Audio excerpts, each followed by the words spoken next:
Bill Gates is the worst. He is the worst. This is the third time in a span of just 2 months that I am talking about something that he did that seems to quote unquote predict a future event. Now, before we do begin this video, I do want to say that this video is for entertainment purposes only, and I am not accusing Bill Gates of any wrongdoing. But with that being said, when it comes to my own personal evil tier list of organizations, corporations, or people that I have spoken about on this channel, I am now going to go ahead and place Bill Gates above CERN. CERN is going to drop down a tier. We're going to bump Bill Gates up, but he's still going to be below the World Economic Forum. So what has Bill Gates done to move up on my evil tier list? Well, a few days ago, Bill Gates on Reddit and other forms of social media released this video right here. Now, he deleted this video on Reddit. He uploaded this video himself on Reddit, and then he deleted it, but it is still up on YouTube and other places. In this video that was uploaded to YouTube on the 23rd, and I do believe other social media platforms had this video up a lot earlier, you can see Bill Gates dropping Legos designed in representation of different diseases. But the main focus of this video happens to be about mosquitoes and what they carry. We can see Bill Gates holding onto a giant Lego version of a mosquito. He drops it off the roof, it hits the ground, and it shatters into pieces. Now, one would say that this is his way of saying that we are destroying mosquitoes and what they carry, but since we are talking about Bill Gates here, this could also symbolize him saying we are releasing the mosquitoes.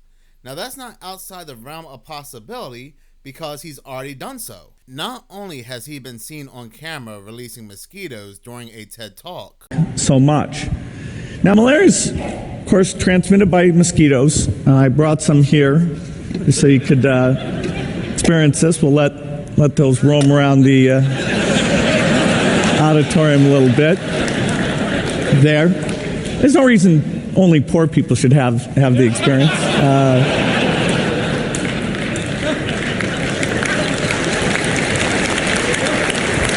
Those mosquitoes are not infected. Bill Gates, under the Bill and Melinda Gates Foundation, also awarded a certain biotech company, Oxitec, to work on genetically modified mosquitoes to help stop the spread of certain diseases that mosquitoes carry and other airborne diseases. So what does Oxitec do? Oxitec releases 150,000, or perhaps over 150,000, some counts put it into 1 billion, but over 150,000 GMO mosquitoes into Florida and other states within the United States. The main states that these GMO mosquitoes were released in were Florida and Texas. So what happens 2 years later after these GMO mosquitoes were released? Well, come to find out, people start to actually get a certain mosquito disease for the first time in 20 years in the United States. A majority of these cases are found in both Florida and Texas, these same locations where a majority of these GMO mosquitoes were released. People had taken notice, they start to blame Bill Gates, so what happens?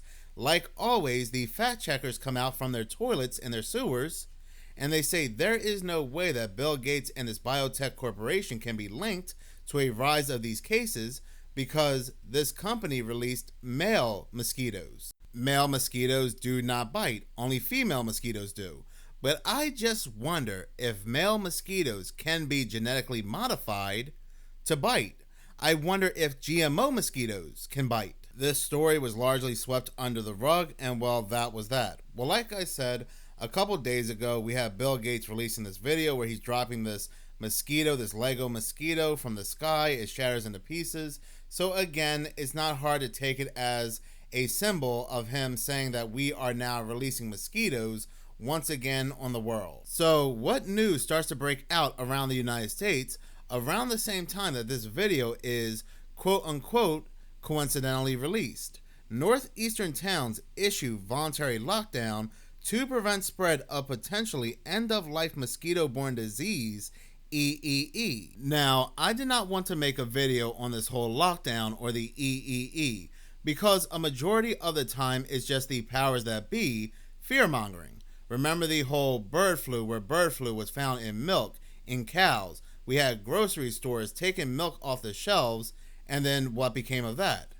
We also see a lot of these mystery diseases pop up around election time. But this whole Bill Gates video is rather suspicious. Not only are northeastern towns in voluntary lockdown around the same time this video gets released, but Dr. Auchi now has the West Nile. Dr. Auchi is recovering from the mosquito-based West Nile after being hospitalized this month, according to multiple outlets, falling victim to a mosquito season that has impacted hundreds of people and even managed to provoke public park shutdowns in Massachusetts. Isn't that such an interesting series of coinkerdinkers? Isn't it funny how these things always seem to happen around the same time, especially when we're talking about Bill Gates? Anybody remember Event 201, where we had Bill Gates among scientists, doctors, and so forth sitting at a round table running a simulation, a what if, a pandemic were to spread around the world and what they would do? Well, a month later, what happens? We get the C-19. It would seem like Massachusetts is facing the brunt of these mosquitoes. Now, I am reading this article from Time magazine. It says, a coastal town in Massachusetts is shutting down its parks, playgrounds, and fields from dusk to dawn due to concerns about the mosquitoes. Plymouth put the early closures in place on August 23rd and advised the public to remain cautious and follow the tips found on the Massachusetts Department of Health website. The news comes after state health officials revealed on August 16th that a man in his 80s has the EEE after being exposed in Worcester County, reportedly the first human case in Massachusetts since 2020. So it went from one man in his 80s having the EEE to potentially towns to an entire state or states going into lockdown. And why I say states is because Vermont is now facing its highest number of mosquitoes in the state's history. When it comes to the end-of-life rate in humans, the number can vary anywhere from 33% to 70%. Check out that numerology. Every time in these strange and bizarre stories that seem to affect a wide group of people, we always see the number 33 mysteriously pop up. That is very telling, with most of them occurring 2 to 10 days after the onset of symptoms. Symptoms can include fever, headache, vomiting, diarrhea, seizures, behavioral changes, and drowsiness. According to the Massachusetts DPH, inflammation and swelling of the brain is the most dangerous and frequent serious complication of EEE. EEE can spread to also animals like birds, horses, dogs, and so forth. Matter of fact, there was a case in Michigan about 3 weeks ago where EEE was detected in a horse. So who knows how bad this EEE will get in Massachusetts or perhaps across the United States. But it's very telling, it's very interesting how we once again have this Bill Gates connection. We will definitely continue to keep a close eye on this outbreak, but in any case, thank you so much for watching. If you like this channel and you want to see more, please subscribe. If you're already subscribed, please like, as any engagement does help the channel grow. Once again, thank you so much for your support.